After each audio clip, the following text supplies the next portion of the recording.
me nomme Rahmatoula Cissé et je suis Head of ESG and HSE à Eraïs Bénin.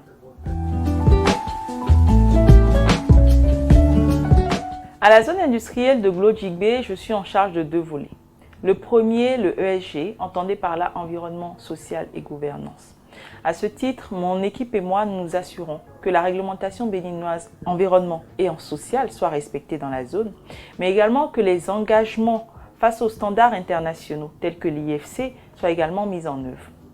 Le second volet, le HSE, entendez par là hygiène, sécurité, environnement.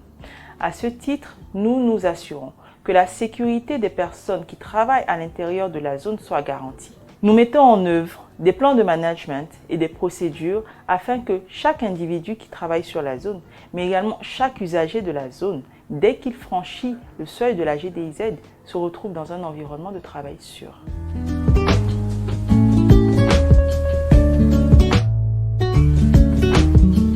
Dans mon métier à la GDIZ, je ne fais pas face à des défis majeurs. Cependant, le métier de HSE et de ESG fait référence à l'application de standards internationaux. Ça demande aux collègues de changer et d'améliorer leur façon de travailler et leur façon de penser. C'est parfois difficile quand certains ont acquis ces méthodologies-là depuis bien des années. Ça demande beaucoup de patience, de persévérance et de fermeté et parfois un soupçon de créativité.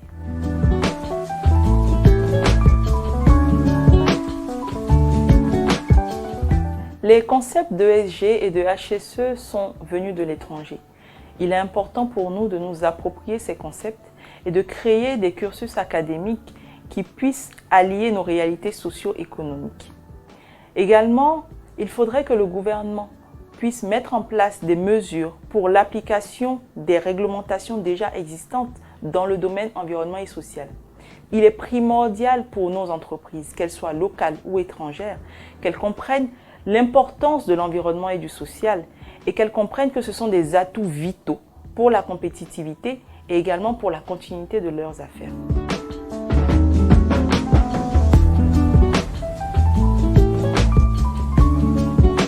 La GDIZ en tant que zone industrielle offre pléthore d'opportunités pour les femmes. Aujourd'hui, 6 000 personnes exercent une activité économique sur la zone. Ce sont 6 000 personnes que nos restauratrices nourrissent au quotidien. Nous avons également des métiers tels que opératrice du textile ou alors peleuse de noix de cajou qui nécessitent une dextérité et un doigté important. Et comme vous le savez, ce sont des qualités féminines. Des crèches sont en construction afin de pouvoir accueillir les enfants de ces femmes et ainsi leur permettre de travailler en toute quiétude.